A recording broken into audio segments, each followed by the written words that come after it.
Hello my dear students. आज हम जो है वो नीट 2024 के पेपर का डिस्कस कर रहे हैं। इसका क्वेश्चन नंबर 11 जो है वो इस तरीके से है। The graph which shows the variation of 1 by lambda square and it's kinetic energy E is. देखो हमें क्या है 1 बाई लेमडा स्क्वायर और काइनेटिक एनर्जी के बीच में ग्राफ गिवन है। ओके, ये 1 बाई लेमडा स्क्वायर है और 4 ग्राफ हमें क्वेश्चन में दिखाई दे रहे हैं first second third fourth option में। तो ध्यान देना, सबसे पहले तो हम जानते हैं कि जो वेवलेंथ होता है वो इसका फॉर्मूला क्या होता है h/p, और यहाँ पर p जो है ठीक है उसका फॉर्मूला होता है 2m/ke। ओके ठीक है, 2m/ke। के यहाँ पर काइनेटिक एनर्जी है, h यहाँ पर प्लांक कांस्टेंट है, लैम्डा वेवलेंथ है, ओके m मास है। तो यहाँ से है ना, यहाँ से हमारा फॉर्मूला बन गया h/√2m/ke। यहाँ से 2m/ke ये जो है वो फॉर्मूला बन चुका है। अब ध्यान से देखना है, यहाँ पे मैं स्क्वायरिंग बोथ साइड करता हूँ तो यहाँ पर क्या हो जाएगा, लेमडा स्क्वायर हो जाएगा, यहाँ पर हो जाएगा h स्क्वायर और ये हो जाएगा 2m/ke। ओके, अब मुझे क्या करना है, 1 बाई लेमडा स्क्वायर की वैल्यू चाहिए। तो मुझे 1 बाई लेमडा स्क्वायर की चाहिए तो मैं रेसिप्रोकल कर देता हूँ। तो 1 by lambda square equal to क्या हो जाएगा, 2m/ke ही न्यूमरेटर पार्ट में चला जाएगा और h स्क्वायर का आ जाएगा डिनोमिनेटर पार्ट में। तो ध्यान से देखना, 1 बाई लेमडा स्क्वायर इसको मैं ऐसे लिख रहा हूँ 2m/h इंटू के। तो ध्यान से देखेंगे अगर तो ये जो है वो y equal to mx plus c की फॉर्म में हम इसे लिखना चाह रहे हैं। तो यहाँ पर जो है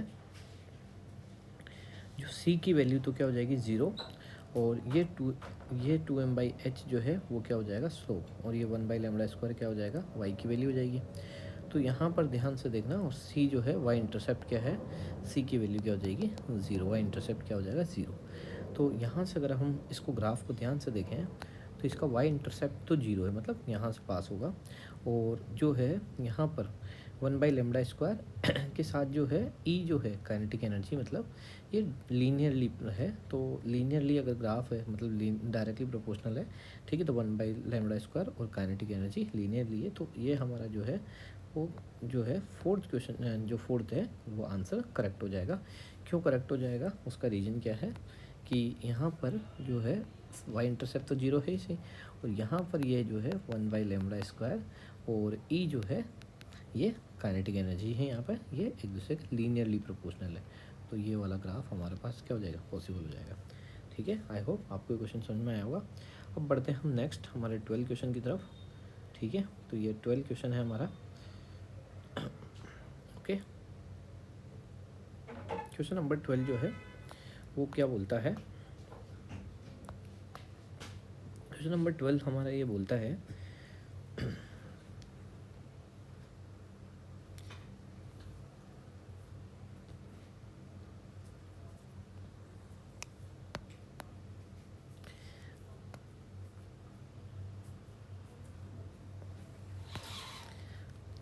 given below are two symmetric given below are two statement, one is labeled as assertion, okay, uh, and another is reason।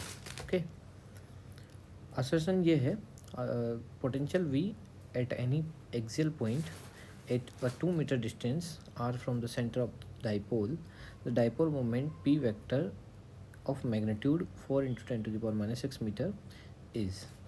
ठीक है, और यहाँ के की वैल्यू अपने को 9 into 10 to the power दिया है, रीजन में दिया है v equals to plus minus 2p/4πε0 r square, where r is the distance of any axial point situated at 2 metre from the centre of the dipole. In the light of the above statement choose the correct answer from the options given below. तो ध्यान से देखना है यहाँ पे किस तरीके से क्वेश्चंस को अप्रोच करेंगे। यहाँ पर क्वेश्चन नंबर 12 जो है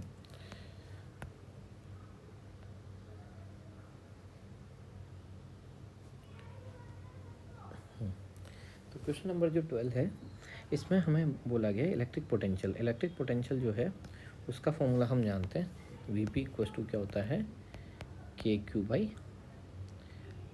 ठीक है, के Q by are square.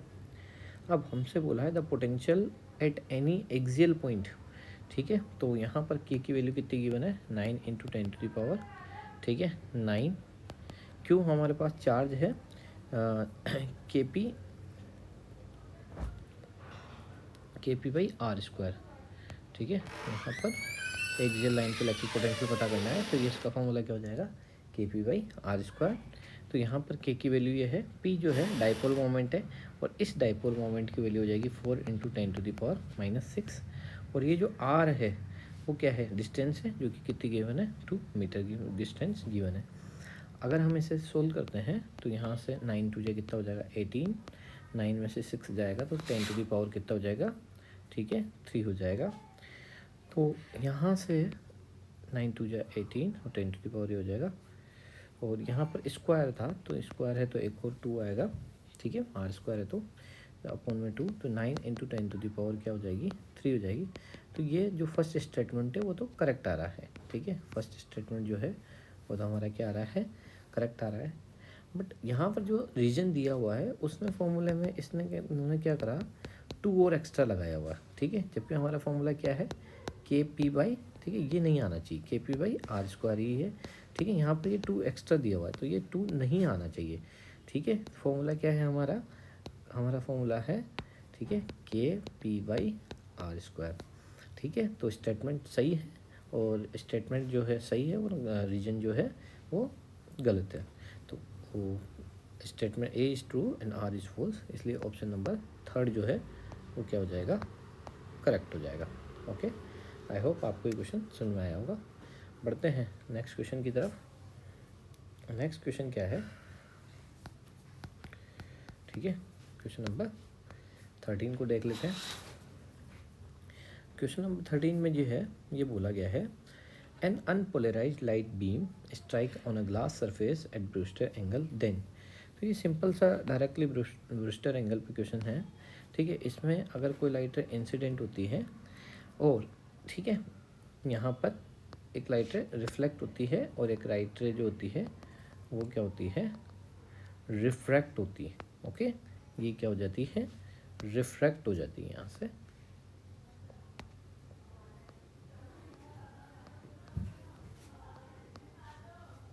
Okay, तो इसमें ये है, हमें ऑप्शंस गिवन है, तो ध्यान से सुनना। ये जो है reflected light will be completely polarised होती है। जो रिफ्लेक्टेड लाइट होती है ये आपको पता होना चाहिए कैसे होती है, कम्प्लीटली पोलराइज्ड होती है। ओके, और ये जो रिफ्रैक्टेड रे होती है ये होती है partially polarised.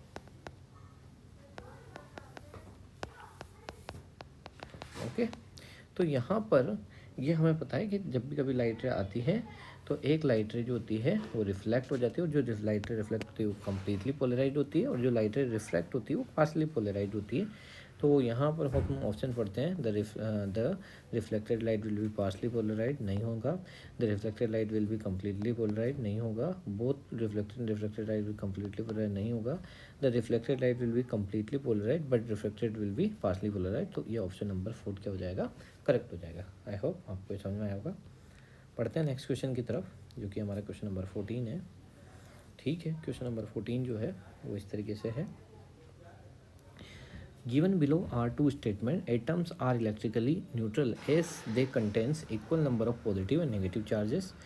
Atoms of each element are stable and emit their characteristic spectrum. In the light of the above statement, choose the most appropriate answer from the options given below.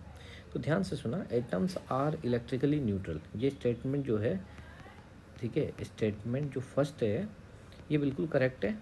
ये J Thomson ने बोल दिया था, atoms are electrically neutral as they contain equal number of positive and negative charges. तो statement first तो क्या है, correct है।